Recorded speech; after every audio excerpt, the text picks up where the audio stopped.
Happy days. It is the end of the Skeleton Crew and the end of the Crow's Nest for now. So here we are all together to do our season recap of the Skeleton Crew. Bring us in then, Jimmy. All right. So, like you said, um, this is the end. We're going to do our full season review, best that we can. I know most of us, we've probably seen, I don't know how many times you guys have watched the episodes. I know Mike and I talked a little bit about trying to rewatch some of them, but, life gets in the way. But we did do the survey at the beginning of before the show started. We're going to kind of run through that and just run through some things, kind of informal. There's no real structure to this episode, guys and girls out there. And again, too, if you're listening on, podcast or you're watching on YouTube, let us know in the comments what you thought. Let us what like if you like the way we did it. If you want us to wait a day and review it, just let us know. And we want to make things the best for you, because I know, like Mike and I, sometimes we get on air right after the episode, and I'm just like, I don't even know what to say sometimes, because the episodes were so much fun, or something crazy happened. And I was re-listening to the beginning. I'm like, I don't know what to say, which is unusual for me because I usually don't shut up. But um, we're going to kind of dive into this. But again, like, let us know what you thought of how we did things, and if you would, if you'd prefer, something different, we'll try to make that work for everybody. But I guess the first question is, did this show meet your expectations? And I'm going to start with you, Jack, specifically, for one Okay. reason. For a year and a half, I think Taylor and I fought with you about this show's ever going to air. We're like, it's going to Yeah. air, man. You're crazy. And, and then you have become, and I think this is important for people out there in the Star Wars universe, because Jack really wasn't keen on this show.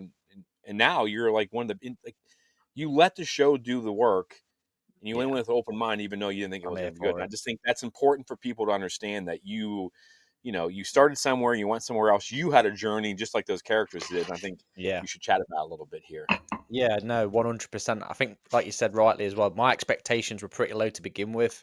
I wasn't too keen on the idea, the storyline. I know they were trying to compare it to the Goonies, and then just the idea of child actors sort of having the weight of Star Wars, if you like, on their shoulders.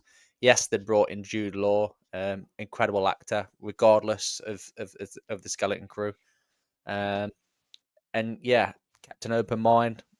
Lucky enough to go down to the media event day, met them, felt the energy just from the kids alone, and being so cold, and again, just the energy they brought. It started to clock up to me then a little bit. We're in for something special. Spoke to a few people that I know were lucky enough to get sneak previews of the first 2 episodes, or 3 episodes in some cases as well. Uh, Again, without them spoiling anything, they told me, this is something different, something new. And then yeah, episode 1 and 2 dropped straight away. I was hooked, pun intended. What about you, Mike? Leading into this, we did some shows leading into it, and then was your first, like, I mean, you came on and you did some review stuff with us before, but you were with me the whole time. We were kind of together this whole time leading up to it. Expectations met. I mean, how did you feel about it? I would say expectations exceeded. All And I right. can't imagine that it's not the same for just about everybody. I don't think anyone went into this expecting much or expecting at all what we got. I think everyone was just looking for a by the numbers, it's going to tick the boxes and be kind of a fun Yeah. little show. I don't think there was much expectation at all. And they just knocked it out the park with every single episode. Yeah. Just as kids were such great actors, and the work that Jack's twin was doing, and just fantastic, fantastic job. Writers, directors, like every director had their own flavor, but it still all fit cohesively, Yeah. and just a wonderful, wonderful series. Nice. Well, that's awesome to hear. Charlie, we kind of came together mid show, didn't we? Like, I met you, and now you're here, and we're super excited for it. So the lead up to Skeleton Crew, you were at Celebration with us, and we didn't know you, which is a bummer that we didn't get to spend that time together. But we did spend some time together, obviously, at Celebration. Take us on your journey from start to finish now with the Skeleton Crew. Of course. As a Star Wars fan, I have a long history of counting all my eggs before they've hatched. I am very, very guilty of being incredibly committed to announcements, graphics, teasers, TV spots. And then obviously, if the thing doesn't come out or it doesn't come out quite the way I expected it to, I'm hurt and I'm upset and I'm moody. Acolyte was a really good example of that. So when Skeleton Crew sort of, it's been percolating for a while. I was I was unsure. I wasn't keen. I was like, I don't really know. Do we need this? What is this necessary right now for Star Wars? Turns out it's probably been the most necessary thing we've needed for a good few years. I am fully ready to just eat my words because I was completely wrong. Like Mike, my expectations were exceeded from the first episode. I'm almost angry at myself that I was so ready to judge it and be like, not for me. Not for me as a 30-year-old, not for me. Of course it's for me and you and literally everyone else who's listening. Yeah, absolutely blown away by it. I really, really was. Awesome. Yeah, I had to say the same thing. I mean, for me at the start, being a celebration, I mean, I was so focused on Ahsoka, I never really even thought about Skeleton Hmm. Crew. I wasn't in on the Lucasfilm opening show, so I didn't really get to see any of the hype or anything. I saw the photos afterwards, and Mm, then it got delayed. It was supposed to come out. We assume that's because of writer strikes and everything, where Yeah. they couldn't have the Yeah. actors out, so we didn't know. But I think you're right, Charlie. I think this is what we needed. I hope that it catches on. I think word of mouth is going to drive this one a little bit yeah. more than some of the other ones because, we've talked about this at length on this show is where like when something's good, we don't, it's not as hyped in social media is because it's not being hated on. Like we're not, so we got to figure out a way to be louder for the things we like. But yeah, I will say that Hmm. absolutely met my expectation. I mean, I don't know if I had expectations for it, to be honest. Mm, Like I just didn't know what to think. And like Mike said, every episode just, I would sit there with this stupid smile on my face Yeah. just because I'm like, this is Yeah. so much fun and emotions and things like that. And yeah, so for me, definitely just like all four of us, awesome journey. We'll talk about some stuff with that a little bit later. But the next thing Yeah. I kind of want Just to a talk second, about, real quick here. no, go ahead. Isn't it interesting? Isn't it interesting? I mean, I wasn't at Celebration, but you were all at Celebration. And of all the things that they announced, this was probably on the bottom. Like nobody was expecting much out of this. Like this was like, okay, that's cool. Mm. It's coming, and here it is, of all the shows and everything that they've released, possibly the best of what they announced that year at Celebration.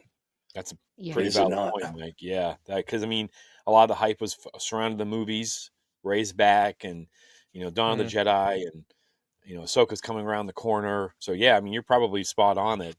Um, I mean, I guess we'll have to do a show about where it stands with the rest of the with the Ooh. episodes. 'Cause Yeah. I do think we need to have that conversation where there's, we had just ranked the seasons a few months ago. I think Mhm. this deserves. We got the acolyte now too.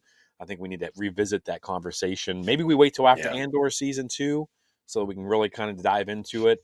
But yeah, that's an awesome point. I didn't even thought about that because they did announce a lot of crazy stuff, and at least we got these things. They've announced Yeah. things that will who knows if we're going to get or not. But what do you guys think? The expectations and stuff like that. Just the story in general. How are we feeling about Goonies in space? Amblin, ET. I mean, there's all these '80s references we can make. Jack and Charlie won't get most of them, but being as Hey. as they are. But Charlie, I'm going to start with you. Storyline, like, how you feeling about the Skeleton Crew story? I feel like Star Wars, especially over the last couple of years with Ahsoka, with Mando, with so especially even Kenobi, it's been about the wider story, the wider canon, the big characters, the big names, and I think it's been so refreshing for Skeleton Crew's story to just be wrapped up in its own neat little package. It stands on its own place, on its own two legs in the Star Wars universe, and it didn't need to rely on any of that past stuff, all of that baggage, all of that stuff out the back. Don't need to worry about that. We've got this gorgeous, nostalgic, cozy, funny, emotional, little wonderful pocket of a story. And I think it was just perfect from start to finish. I don't have a single complaint about pacing, about character development, about plot points. I've seen people try and pick plot holes in Skeleton Crew, and they have been shut down. Yeah. No one's got the time for it. No one's got the space for it. It just let it be what it is, and I think it's beautiful. Awesome. What about you, Mike? I mean, much of the same. I found like the nostalgia that it brought up with us, like, and it surprises me that people that are quite a bit younger than us are experiencing the same sort of thing. Like Jimmy, you and I, we just celebrated a birthday, not quite a milestone birthday, but pretty dang Almost. close. But so we're of that generation that we're that last generation that lived in a small world where we didn't have access to the internet. We, still went out and played in the woods. We didn't have cell phones. You know what I mean? Like, Yeah. you're real insulated. And this had a lot of those notes, to harken back to our childhood. Just like women and them playing with the walkie talkies. Like we had walkie talkies exactly like that. His little reader book, like it so much looked like a Viewmaster. You know what I mean? Just different things that lent back to our childhood. So that nostalgia piece was really there, that really hooked you, that really kept you engaged. And like you said, smiling all the time. Because I really think a lot of that smile is just remembering back to, when I was a Yeah. kid. Like it really harkened back to that. And just like Charlie said, the fact that this show could stand on its own. We talked about, cameos. Did it need cameos? Were there going to be tons of cameos? And there weren't, and it didn't need it at all. It's just its own Star Wars show set in the galaxy, stood on its own 2 feet, and just told a marvelous story that just Yeah. hooked you. It was great. Great. Jackie boy. Yeah, I'm totally with everything everyone's said, especially with the storyline. And we sort of alluded to it as well. I think we needed this with the car crash that was the Acolyte, in terms of the fan base was so divided. And I think with this, it's brought the fan base closer again. And then again, like Mike's mentioned, there's so many references and so many things that harken back to people's childhoods, and that's what people are remembering. That's what's bringing those smiles. And I think that's part of the reason why, I know we're going to talk about it in length, is the whole Yasmin thing with the Jedi scene. We didn't really get any cameos. It didn't need any cameos. It didn't need anything like spectacular or anything like that. It was a completely new area of Star Wars. Nobody knew anything about, but there's little snippets, even for the High Republic stuff. Granted, because again, it's tying all the stuff to the novels. Because again, my feeling on that is they're quite separated at the minute from the rest of the universe. But over the past few live action things that have come through the Acolyte and this now, again, everything's almost joining. Well, it is all joining together, even the video games. So I think with the Skeleton Crew is very much on its own. It's held its own, and the storyline's nice and simple, and it's just worked really well because of that exact reason. It's simple. They get lost. Mhm. They need to get home. That's it. There's Yeah. nothing complicated about it.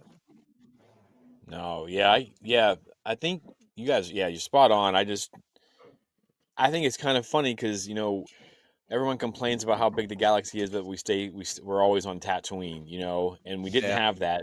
This shows you, but it's also Right. connected via a simple character like Vane. I'm not just saying that because he's on the Yeah. show and he's a super awesome dude, Yeah. Yeah. but Love you, Marty. yeah, yeah. But you know, completely, we have no idea really where this is taking place. And like you said, the story was simple. It was fun. You were invested in these characters. Yeah. Writing has to come first. Story has to come first. You can put all the, you can jazz everything up, but you can't, like we say here in the States, you can put lipstick on a pig, but right. Still a So, pig. still a pig. So yeah, I think you guys are right. Like the story was simple, had great characters, great. That comes down to all that stuff, and it's almost kind of like a mini Star Wars, like where it all just kind of came together and it worked Yeah. perfectly because you got these 4 kids that Mhm. were awesome. You had all these directors that were awesome. You got Jude Law. I mean, I know they couldn't get Jack because he was busy, so they went and they summed it with Jude. Um, Yeah. but it's one of those things where it all kind of works. It all kind of worked out, and it's beautiful because we know, if you guys remember, do you remember all the reports that were coming out from the filming? Everyone's, oh, it's chaos and everything's a Yeah. mess. Yeah. People were trying to Mhm. spread, like, I think it was just trolls on the internet trying to spread hate Yeah. and get Yeah. clicks. 100%. But because everything we've heard, if you've listened to our episode this week, Yeah. with our special guest from Skeleton Crew as well. I don't want to ruin it here if you haven't listened to it yet, but yeah, there's none of that, right? It just sounds like an awesome time to work. So I think, yeah, that's really fun. So speaking of the story, do we have a favorite scene or moment that you guys, you like, as soon as I said that words, as soon as I I said do. favorite scene or movie, like moment, like what popped into your head? I will start, and this is a weird one for me because I think Charlie, you posted like which one's your favorite kid and all that stuff. You know, I felt kind of bad judging these 4 kids and these 4 characters, but I you know what I mean? Like it was funny, and I liked it. And the one who I never thought I would like the most, Fern, for me, when she delivers that line at the end of the last episode, where she's like, "Even in the scariest places, there were good people." And I was Yeah. like, I don't know if it's because of what's around the corner for us here in the States or whatever, but that that felt like Star Wars. And with all the awesome, I mean, there were so many great moments. I mean, we'll all have different ones. We probably all have 50 of them. We can rank them. That one, and I don't know if it's just recency bias or whatever, but that really hit home as far as like, this is Star Wars. Like, that's what Star Wars is that, the world is scary, but there's always people out there to help you. I mean, even Jod's story, Yeah. is is not cringy. As terrible as it was, what happened to him, Mm. someone tried to help him, even though she was in a bad place. So, Charlie, what about you? Do you have like a favorite scene or moment, something that just really resonates with you? I think I talked about this a couple of episodes ago. I think my favorite scene or moment goes specifically to in the Bryce Dallas Howard episode where KB is explaining to Wim about how it's different for her since her accident. And specifically, that conversation really, really sort of struck a chord with me personally. And Star Wars has always been about concepts like found family and acceptance in the face of difference. And this was just such a beautiful human example of children trying to express and discuss what are we would consider quite complex adult emotions and experiences. And the way it was done had me in absolute floods of tears. I can't remember the last time Star Wars moved me like that. Really moved me. And it stuck with me kind of days after the show's finished. It really has. That's awesome. Yeah, that's a powerful. That's powerful. I mean, I again too. I hope people show their kids this show. Like they've got to. Like this is how we hook a whole new generation. I Yeah. personally. Yes. Mike, what about you? What stood out to you? Do you have something that's not as Oh, happy, or do you have like it's Charlie and I? it's really so hard to pick just one. You know what I mean? Like Oh yeah, you could probably go to every episode and pull out a moment. And like you said, like even trying to rank the characters and stuff, like who was your favorite? If you think about it, every single one of those kids everybody had their moment, like had their time to shine. And like you said with like the scene Charlie just referenced with KB, and then like you had said earlier with Fern. The one that always jumps out to me is with Wim. Like there's a few that really stick out with about Wim, but like that first time when they're on the ship, they just left Atmos. From Kim's Oh, place. Yeah, from the and they're in the ship and the X-wings are chasing them and everybody's getting their spots. Just when Jod pulls down that turret for Wim to get into, just his eyeball, like the way he just lights up and just so stoked that he's going to get in the turret and actually shoot some lasers. And like there are scenes like that all throughout the movie. Such funny yeah, scenes, heartwarming scenes, just so many good things that touch your heart or make you laugh or just yeah, I mean, it's really impossible to pick just one. Yeah. yeah, that's true. I mean, like I said, you could probably find something that resonates with us in every episode. What about you, Jack? Yeah. Do Again, the impossible. quite similar. But if I had to choose one, I'd go from the Just first Neil in the bath. episode. I was about to say maybe Neil in the bath. Might be a bit creepy, That but ranks up there. I'm gonna go with Wim and Neil lightsaber battles right at the start. You know, that is Oh, Oh, everybody yes, here yes. at some point. At some point, I Hmm. don't care who you are. If you've got a Star Wars friend, at some point you've had a lightsaber battle with your friend, For sure. 100%. So that's my number one, and closely followed by Wim first starting up that lightsaber. Unfortunately, it was upside down. That was a close second, I think. But yeah, Bless him. definitely Awesome. women Neil having a lightsaber battle. Very Yeah. cool. Yeah, that's awesome. I mean, the It's show a great just call. yeah, I don't know how people. I mean, I've seen people out there bashing on this show. It's boring. I don't even know if they've watched it. I doubt anyone who's being critical has seen. I haven't, like Charlie, like you said, I haven't seen anything of anyone being critical that made any sense to me. You know, like Yeah. sometimes with the Yeah. Acolyte, you could see like, okay, I can kind of get this, or I can kind of get that, or book any of the shows. But some of these criticisms just don't seem to be fitting with me. Yeah, same. There's nothing concrete out there, is there? Like, there's nothing on the No. internet that even remotely makes sense what people see. And I know we've had the show numbers. I think it's called Nielsen, which is like a legit thing where it showed that Mhm. the viewer numbers struggled, or it's got better, or it teetered off again. That's just as it's nothing great like negative like the Acolyte got. So Yeah. Didn't it hit a It, 96% on Rotten Tomatoes for a fan rating? Which is, like, mhm. insane. yeah, That makes me yeah, so Yeah. deliriously happy, yeah, yeah. It as Yeah. it has. should be. Yeah, I mean, Mhm. see, Yeah. If you're finding fault, you're just not paying attention. Like Thank you're you, really Mike. not. Thank you. there's just so much Star Wars. It's easy to be picky. Yeah. it has right now. It has 134 reviews. It has a 90% on Rotten Tomatoes. Nice. It has an average tomato meter of 91%, an average popcorn meter, which I don't know what the differences are. I think one is like experts and movie experts and things Mhm. like that, which I don't always agree with them because they're always looking for things that we're not looking for. Yeah. There's things that I just don't, but I mean, that's really high because I mean, they give like The Last Jedi a really high score, and I'm like, like it's not for me. So it's hard for me to, hey, I, we can talk about it, Charlie. But then the 80%, I think, is like the popular. You don't wanna talk about it with me, babe. So, but I'll talk. I'll do it. I'll have a chat. I feel confident in my reasonings. But yeah, so really positive there. And I think my next question, standout performances actor wise, like Mm. was it these kids? Was it Jude? Was it a character actor?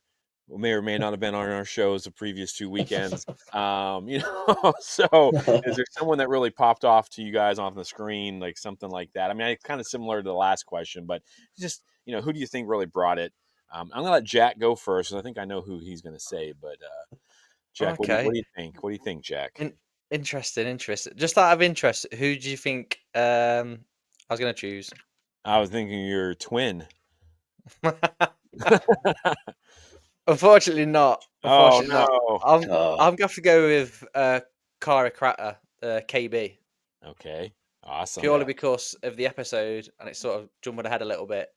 The way she delivered in that episode of No Friends Again, like Zero Friends, sorry, Zero Friends Again.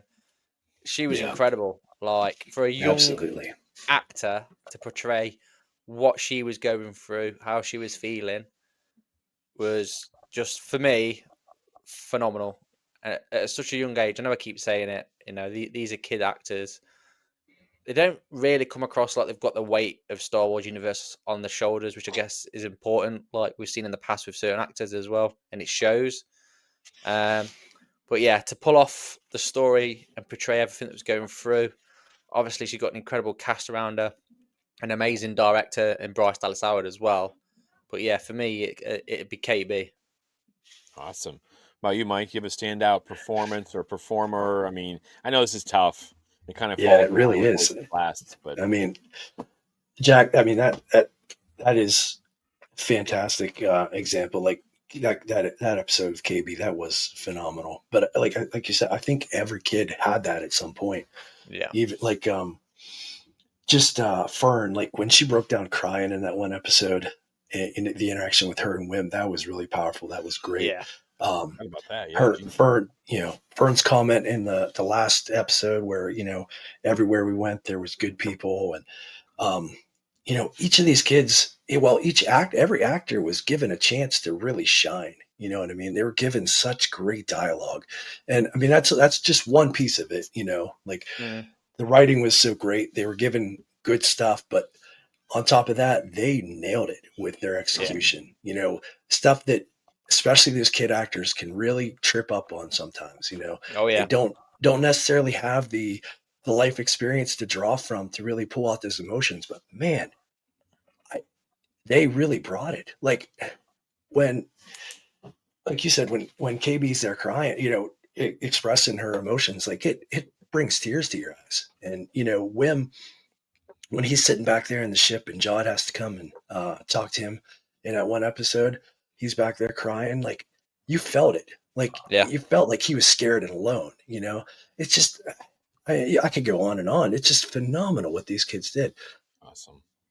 Awesome. Yeah. Charlie? I'm actually going to pick what you thought Jack was going to pick. I've been a long time fan of Jude Law and watched nearly everything he's ever been in. Big fan, a big fancier, brackets, brackets. Um, I didn't know how he'd fit into Star Wars. I didn't know if I could see his face in Star Wars, if that makes any sense at all. Oh no, The way he acts, the characters that he likes to portray. I was very kind of on the fence about it, and he's absolutely blown me away. Obviously, when Marty talks about the moment he had with Jude Law on set and getting Yeah. excited about all of the buttons and all of the stuff on the spaceship, clearly he was having so much fun with it. Even the scenes where he's being vile to these children, I guarantee you the second cut is called, he's laughing, he's joking, he's making sure that they're actually doing okay. He's fantastic. He's chewing that scenery. It's giving very thespian, very Shakespearean. There's a lot of that energy to it, which I love. Obviously, he's British. It absolutely perfect. Absolutely perfect. Yeah, Yeah, I I can't. gotta echo that. Yeah, it just so professional. Like I couldn't imagine anybody else being put into that role. You know what I mean? Like the performance he gave all throughout, just phenomenal. Just Thank I you, can't guys. find another word for it. Just it's so professional and just added just what the show needed. When He was everything we've heard about so what he did for the charismatic. kids. Mm. Yeah, so charismatic without being over the top. Like there's just Yeah, something about him that was so fun. Yeah, So absolutely. fun. Sorry, Jimmy.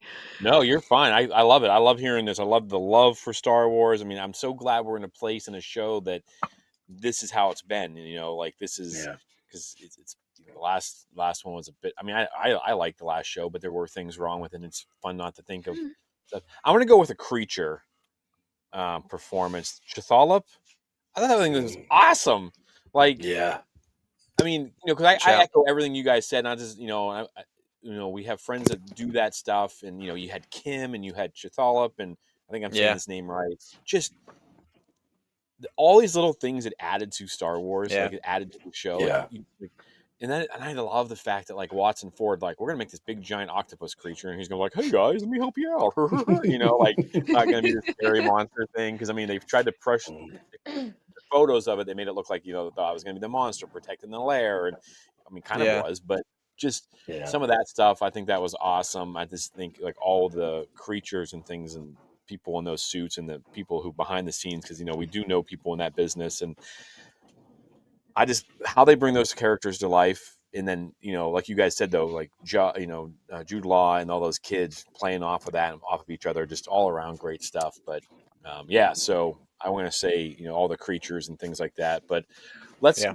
let's dive in a little bit here to our survey questions that we sent out, and we'll do this again for Andor. I'll just need some time to think about some questions because I mean I haven't even had a chance to like think about that show yet. But so our very first question was, and we've talked about the scene: will there be a lightsaber activated in the series? And we had 68% of the people say yes, and of course we got the hilarious scene of Wim, you know, turning on that lightsaber and it going Love flying all that. over the place. So do you guys remember how you voted? I mean, did you guys think this was going to happen as well? I think I Yeah. voted yes Yep. on that. Yeah. I'm So pretty sure I I thought that voted was no. you voted no. I All believe right. so. Yeah. I just Okay. thought Jod wasn't going to reveal himself as a Jedi, and I didn't think there'd be a lightsaber, but I was wrong. No, it's all right. It was. I mean, I mean, how many times have we gotten things right and wrong? It's probably a 50-50 split. And then um, we've talked about this a little bit. Now, you guys have mentioned this too. We spent a ton of time. I know Mike and I spent a ton of time talking about cameos for this show. Mm. And we talked about, I'm just going to run through them kind of. We said, will Hondo show up? 78% of people thought Hondo was going to show up. Now, I don't know if that was a desire to see a live action Hondo, which I may think have so. been driving We're my, desperate, please. yeah, now only 37% said they thought Maz would show up, the queen of the pirates. Yeah. Thrawn's is a little bit different because we said, does Thrawn show up in this show to tie it to the Mando universe? And 74% of people said no, but we'll come back to that question in a minute. So, we had, and then we had down here like cameos, read up, people are guessing Cal Kestis. I mean, there was one point where Cal Kestis was showing up for the first time, and all these people. And I'll try to find some of the stuff that people said. How do you feel about no cameos first, and then second? Does the Tantive count as a cameo? Because our imaginations, as soon as I saw that, I mean, I don't even know if it was the Tantive 4, but in my mind, it was, and Leia was on that ship, right? Because you're going to send someone super important to lock down all that money. So in my mind, does that count as a cameo? Delusional. Charlie, I'll let you start. How'd you feel about no cameos? Like, how was did you think the show was going to need it? Didn't need it? And then, does a Tantive count? So I've been Star Wars podcasting since I think The Mandalorian first started, and I would dedicate hours of time to picking through these episodes and finding every single Easter egg, background character, background cameo, and it got to the point where it was actually exhausting to do. Yeah. I think Star Wars itself got, as maybe the quality of the product dropped, this is quite controversial, as maybe the quality of the product dropped a little, the increase on things like cameos and nostalgia farming became more important because it keeps people engaged and keeps people viewing. It really did reach a point for me where I was like, please don't let a skeleton crew be absolutely packed to the gunnels with cameos. Like I think I put in the survey that I thought Grogu was going to show up because why not? Who knows at this point? Who are they going to throw in? I'm kind of glad that they didn't. We got Vane, who gives us that nice little connection to the Mandalorian, but it wasn't so obvious and in your face that it was almost obnoxious. I don't think it needed cameos. I think it cycles back to this point that it needed to stand on its own, and it's done that beautifully. Awesome. Is Leia on the Tantive? Is that the Tantive? No, no, babe, it's not. It has to be. Oh, Jimmy. Oh, all right, mailman. Just I found our sheet. You did say Grogu, Charlie. Absolutely convinced we're going to see Baby Yoda. And Mike, you put where is Cal it at? Kestis, Cal I believe. Kestis. So, Yep. and we also had somehow Palpatine, Omega, Jack Black, Zeb, a Lothcat, Kitster, Han Solo, Cobb Vanth or Boba Fett, Mando and Grogu, Boba Fett. These are just a few that we got. Lando, possibly. Some bounty hunters that we would have seen. Famous Jedi appearance, which we'll get to. And then C-3PO because he's in everything. That's a pretty good one. Who said that one? Dad Vader. All right. So, were you bummed no Cal Kestis? No. I just threw that out there for something. I mean, Cal's my dude, and wouldn't mind of seeing him pop up in something live action. And there's still all that talk about him being in something. So yeah, I just threw that out there. That makes sense. Yeah, I mean, I got to echo Charlie's comment that it did not need a cameo. We didn't need it at all. The story was so good, and like you said, sometimes the cameos are just like you said, just to draw on that engagement, keep people interested and whatnot. This didn't need it. It stood on its own 2 feet. Did not need any kind of cameos from anything. And if Jimmy, if you want to believe that Satana and Leia's on there, go right ahead. But it's just a blockade runner. There's lots of blockade runners, buddy. Princess Leia, dang nabbit. See, that was the nice friendly answer, not just no. Eric. Jack, what about you as far as cameos? Hondo, Maz, everyone that we've talked about. Yeah. Of course, Leia on the Tantive coming in to save the day. So what'd you think? Yeah, so I have it from an unofficial source. It wasn't that Tantive or Leia, I'm afraid, mate. I'll I send think you that link after the color this. was wrong anyways. It was blue and the Tantive was red. Do a paint job, They could have. What? No, cameos it Whatever didn't you want need. to believe. Yeah. Cameos it didn't need. I already mentioned that. But Cool. Yeah. So in terms of cameos, I don't think it needs cameos at all. But I think we have forgotten that there was a whole bunch of cameos actually in the show with the Zero Friends Again episode with the turtle or the tortoise. And there's little Tetanus. snippets. Crab, Tetanus, yeah. that was it. Tetanus with like the little Mm. C3PO on the shell. There's a falcon on the shell, but you'd only know that if you'd probably watched the little snippet that the Star Wars put out there. But no, it definitely didn't need the cameos. I don't think. I think it had been overkill. Like you said, Jimmy, sort of. Well, I know we're going to talk about it. I think that's the whole reason behind the whole Jedi thing getting cut. Maybe. What about you, bud? Yeah, it's really surprising to me. You know, we talked about expectations, we talked about storyline, and none of us knew it. So we're all like, "Oh yeah, this show needs Hondo. Maz has to be in it." Like, Mm. and as much as I really wanted to see a space, Captain Jack Sparrow, um, yeah, I'm shocked by the turnaround that Yeah. how well this was written. I am surprised that Hondo wasn't in it and that Maz Yeah. wasn't in it. It would have been pretty Yeah. easy just to have him in the background somewhere doing something. Yeah. But yeah, I think that shows the strength of this writing and for this show is just again because you think about that planning and stuff that goes into it. But I don't want to go on too long about that one. But yeah, I was really surprised that there were no cameos. I mean, I think like Brutus kind of, The we had whole Vane crossed the over, but it wasn't yeah. like it wasn't Luke Skywalker showing up Yeah, at the end. there's nothing in your face like the mentions like Crimson Jack and Yeah. stuff Mm. like that. I think that's how they Mhm. got around the whole cameo things, like certain mentions, and Yeah. we've seen a new That's Hut. what I was gonna say too. We've seen a new Mhm. Hut as well. And instantly, everyone's like, "Oh, Jabba the Hutt relation, maybe Road to the Hut." Like loads of theories going around, and it's just another Hut. See, And I think, Yeah. and I think. Instead of Oh, go ahead, Mike. Go ahead. I was gonna say instead of cameos, we got Easter eggs. There were Yeah, tons and tons of Easter eggs. Yeah. yeah, But as a casual fan, they weren't distracting because you didn't know. But yeah, as a hardcore fan, when you pick them out, it's exciting. Like, oh, that's a connection. Oh, I remember that, or that yeah, connects me. That was the better way to do it, I think, than yeah. a bunch of cameos. Yeah. Easter eggs all day long.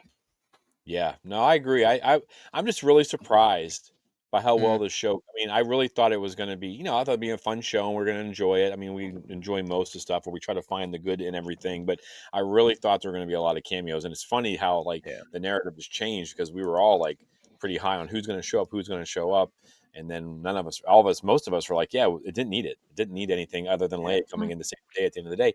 And moving on to the next question. So. Um, let's talk about Jod real quick. Jod Wood. It's fun to say. We talked about would it be a Jedi, would it be a survivor of Order 66, Sith, or none of the above. 63% of people said they didn't think he'd be any of these. So my question to you guys and gals, does his story make him a survivor of Order 66?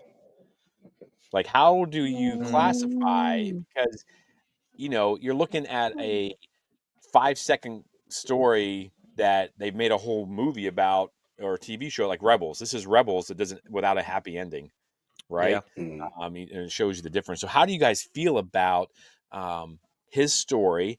Does it change like how you voted? I mean, where do you see Jod and kind of stuff like that? So, Charlie, I'll let you go. This was a really interesting one. I think there were there were hints about force sensitivity in the trailer, and there were sort of rumors going around. And when we start watching and we meet Jod, there's obviously these. I talked about it a couple of shows ago about how I don't actually think he is a Jedi. I think he's just doing tricks. I think it's part of this kind of charlatan act. He's a con man. He's a classic con man.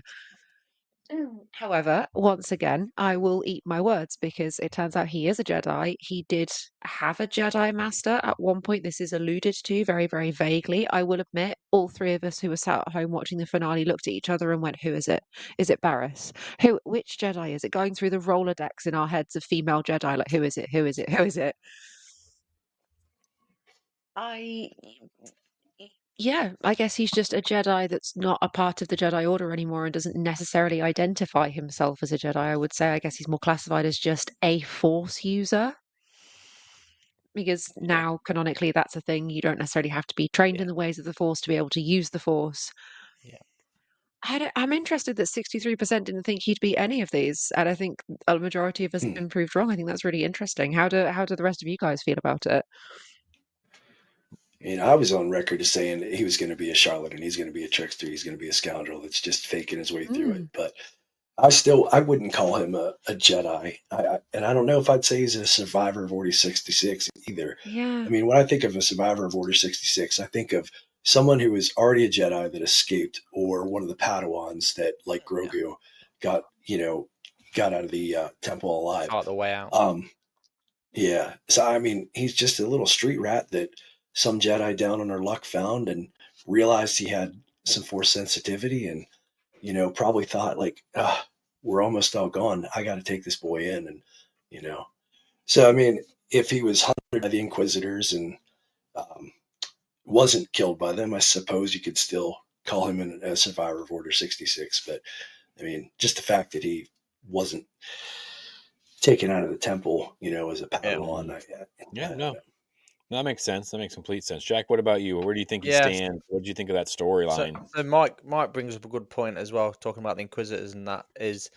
So I sort of called it, I think, because I said that he would be a Force user, but I also thought he'd be Mm, um like saved by the pirates, and then that's the direction he'd go.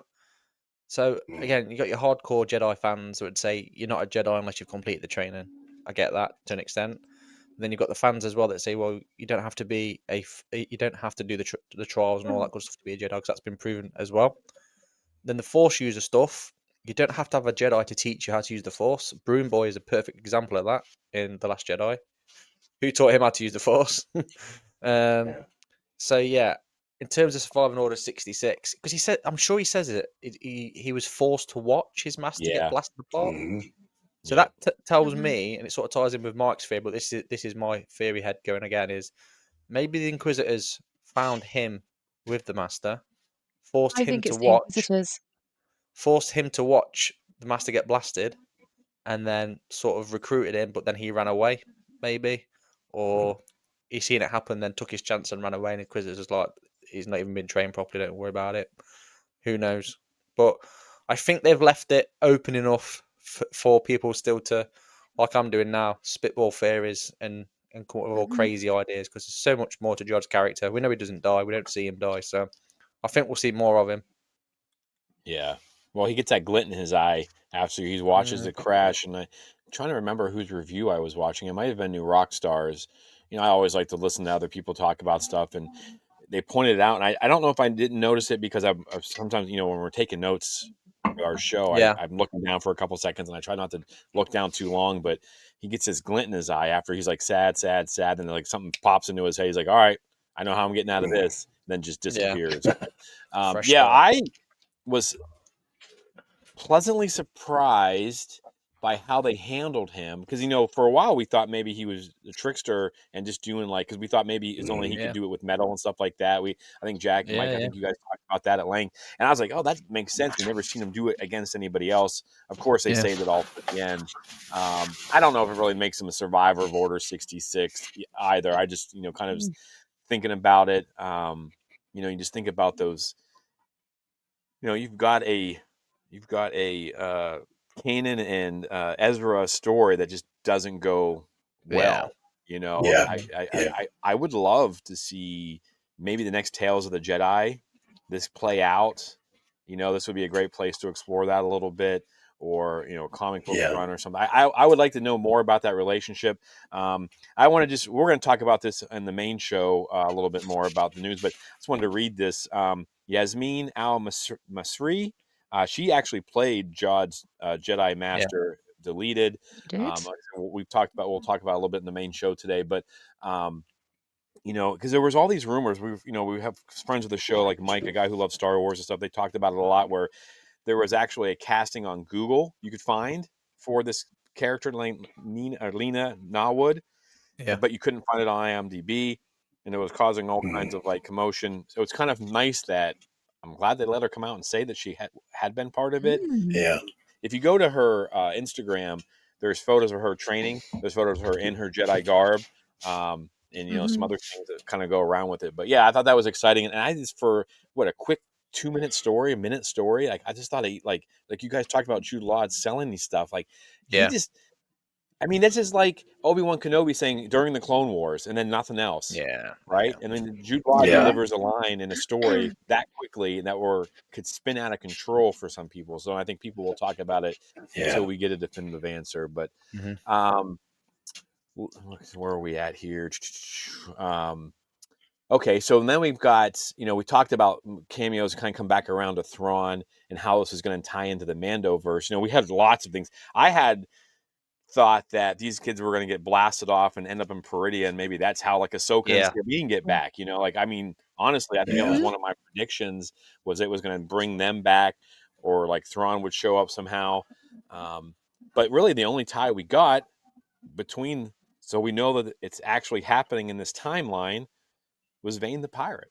He's the only character that really crosses over, which is super exciting. And the actor, said they were kind of, he doesn't know which one he was in first. I mean, filmed Mando season 3, but he doesn't know, like, is his story before, is his story after? He wasn't told.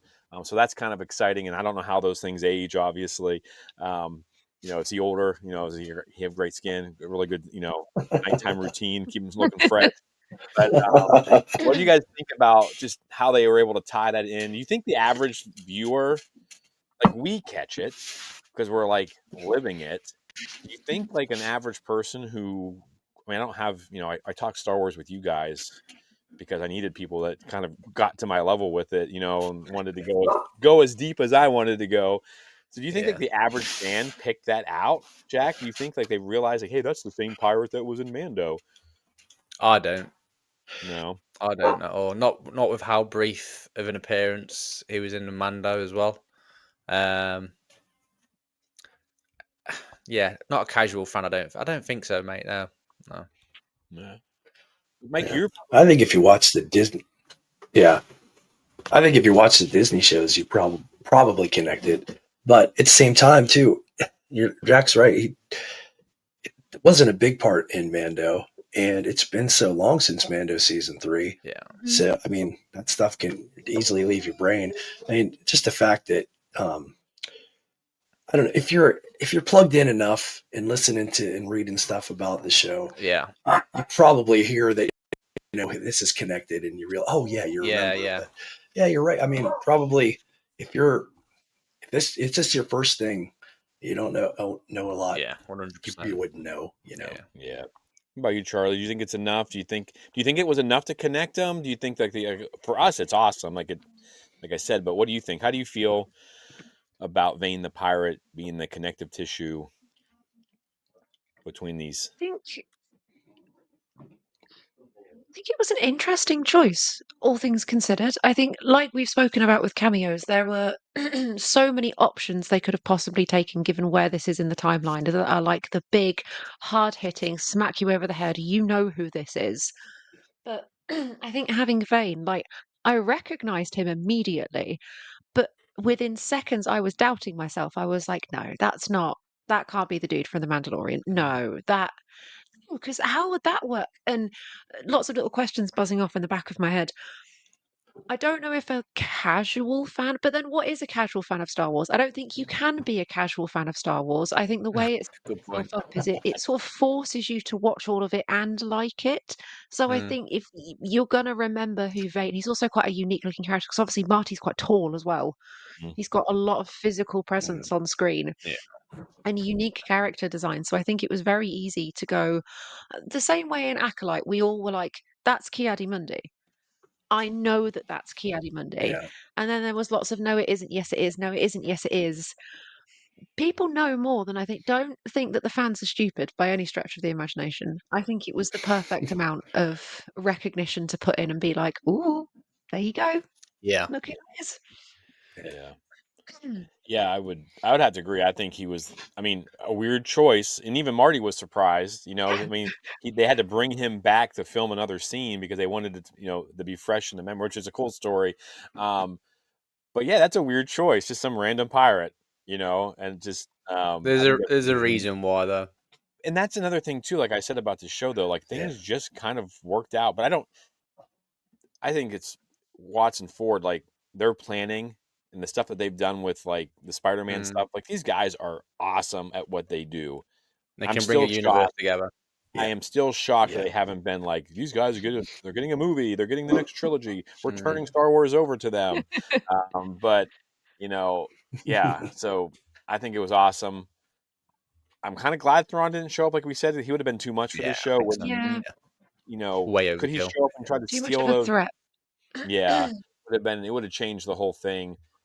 I like you guys said, it was a simple adventure, and you didn't need the greater galaxy. I can't remember who said that. I think Charlie, you guys, I think all of you have said it at some point in the show. It was like I think we all have. you didn't need this. The world, the empire or whatever, the universe is going to end because of this. Yeah. Like this is one adventure that. What are the ramifications if Jod wins? You know what I mean? Like, oh no, inflation.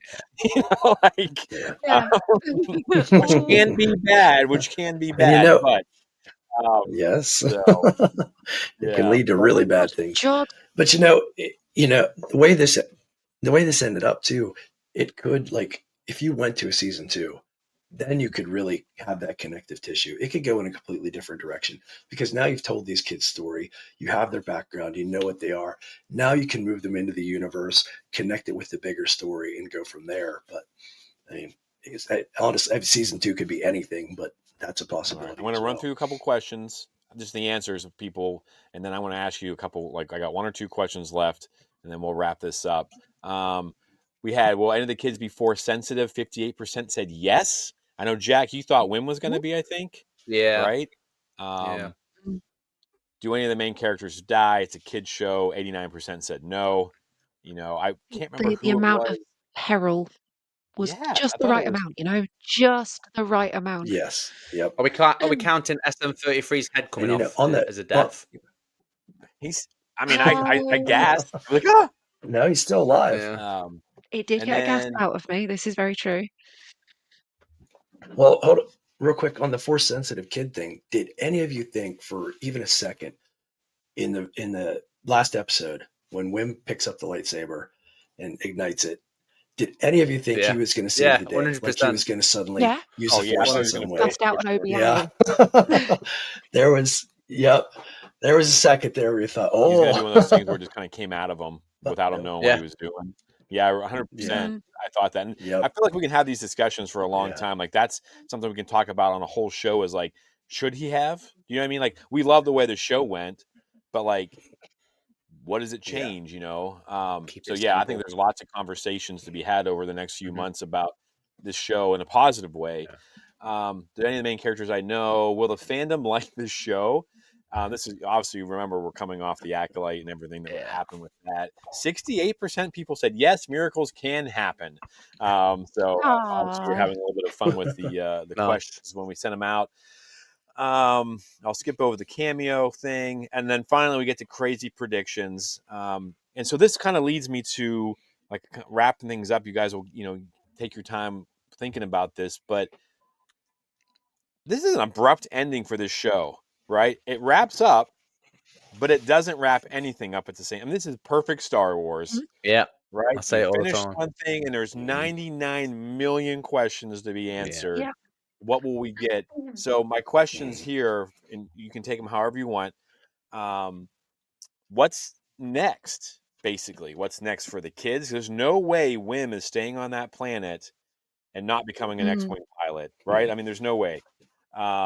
Right. What's next for Jod? What's next for Atten? Because you think about those people, they're like children. They've never had anything bad happen to them. Like this is, pretty big adventure. But I mean, kids are taking the lead because they're the only ones that had any experience. We talked about this in the review show of episode 8.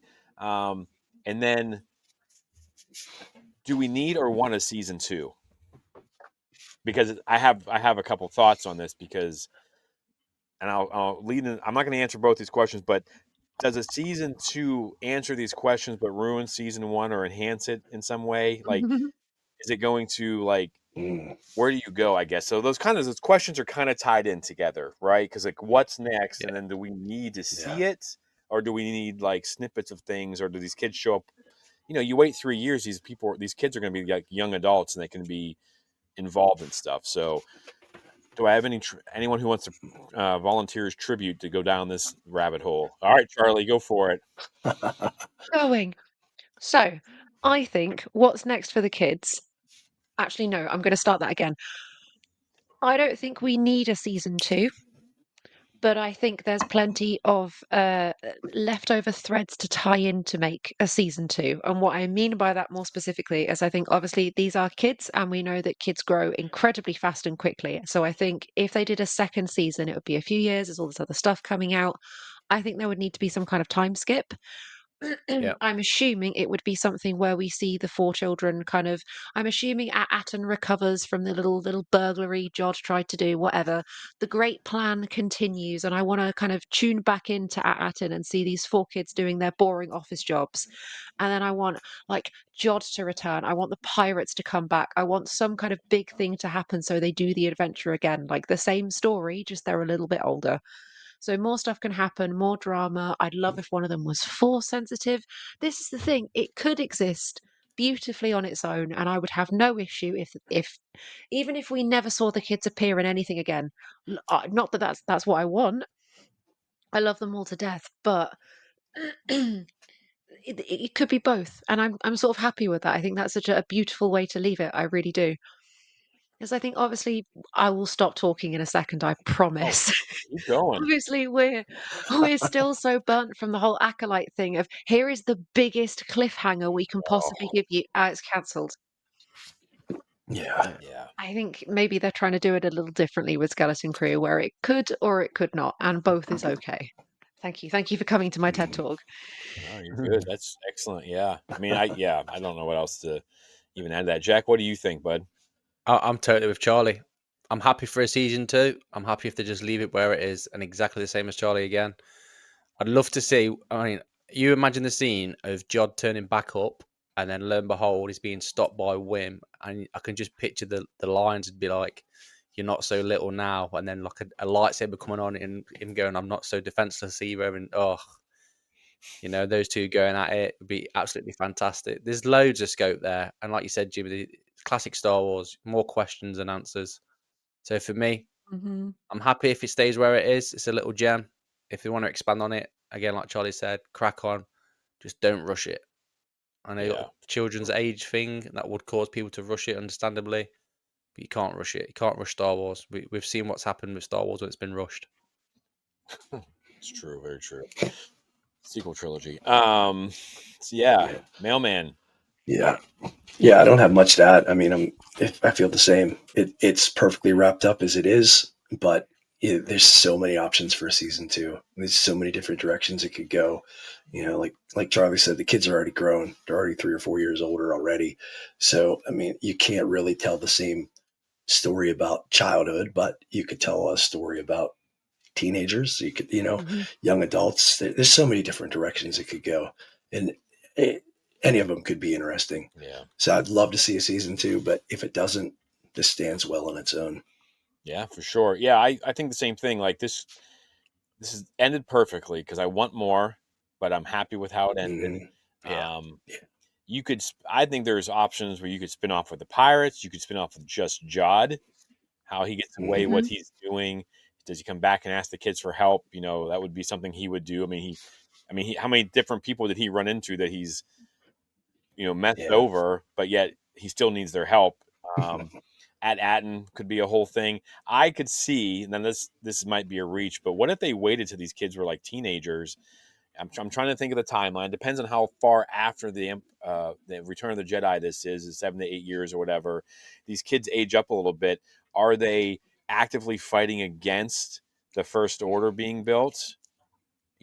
Like because you got these yeah, planets with what happens to that Imagine if they Republic. joined the First Order, Yeah, I mean, half because and like half. Ooh. that's kind of how the First Order operates. Everything's like mechanical, and that would make them, Yeah, all those people, probably very happy if they just went back to having yeah. order and being protected, and the outside world is, they don't have to worry about it. Hey, we're going to reestablish order the way things were. Give us all your money, and we're going to rebuild the Galactic Empire. But I could see like Wim, what if these kids split? What if it was like a Lost Stars Oh, kind yeah. of thing, where 2 are on one Yeah. side, 2 are on the other? When it comes to, I could see KB and Wim being on the Rebellion, and then Neil and Fern. I don't know Fern so much, but you know what I mean. Like, I think you could wait till they got older if you could get them, come back, have some Yeah. exciting things there. But again, I just think that it stands on its own as well. So there's so many questions, though. I think, like, I just feel like there's so many things that we need to know. I mean, do we need to know? So, any final Do we? thoughts? Yeah, any final thoughts on hopefully, on this great show? I mean, I think we all loved it. Does anyone Yeah. have anything they want to chat about? Nothing new really. Loved it. Smashed it out of the park. Nice and simple. Nothing complicated. Worked really, really well. And it was an area of Star Wars nobody really knew anything about. And it shows that Star Wars will work without the Skywalker stuff. Yes. I couldn't put it any better than that, to be honest. Neo Nation forever. Might add him to my tattoo like a Star Wars leg, just because I love him so much. Awesome. It's been nice to get intensely attached to a show again, like just kind of deeply, deeply kind of Yeah. hyper fixated on it. It's been so nice. I've missed Star Wars. I've missed this kind of Star Wars. Yeah, for sure. Mike? Yeah, I mean, it was great. And I just hope that Disney takes the right lessons from it, and builds on this. Yeah. Doesn't get misdirected and decide this is why it was a success. Realize that it's great writing, it's great directing, it's great storytelling that drove this. It doesn't, learn the right lessons and move forward. Please, Mhm. please. You sound like James and Meso right there.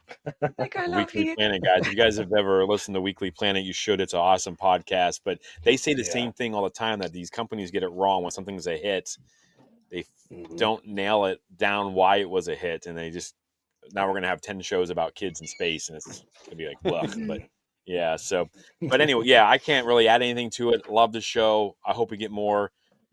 If we don't, I'm fine. I hope this sets a new standard for Star Wars moving forward. So, but for all of us, for all the space pirates and kids out there dreaming, show this show to your kids if you love Star Wars. We need another generation that's hooked like we are. Like I said, just please, and shout it from the rooftops. If you have friends that haven't watched it yet, suggest it to them. We need to get this show Yes. in the algorithm. We need to get the numbers up. I've seen some of the actors posting the same stuff. Let's make the positive side of things louder than the negative side of things moving forward in Star Wars. So, but for all of us, we have spoken. I'll see you guys maybe never again, because this is the Crow's Nest. So we'll see you later. And now, at the end, do you understand? Close your eyes. Feel it.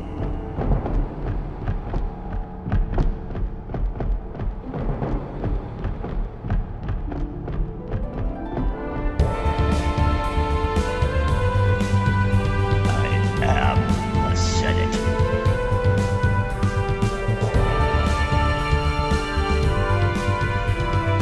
As wise as Master Yoda, as powerful as Master Windu. They'll do their job well. I'll guarantee that. I am going to end this once and for all. Sure. We're home. You were the chosen one!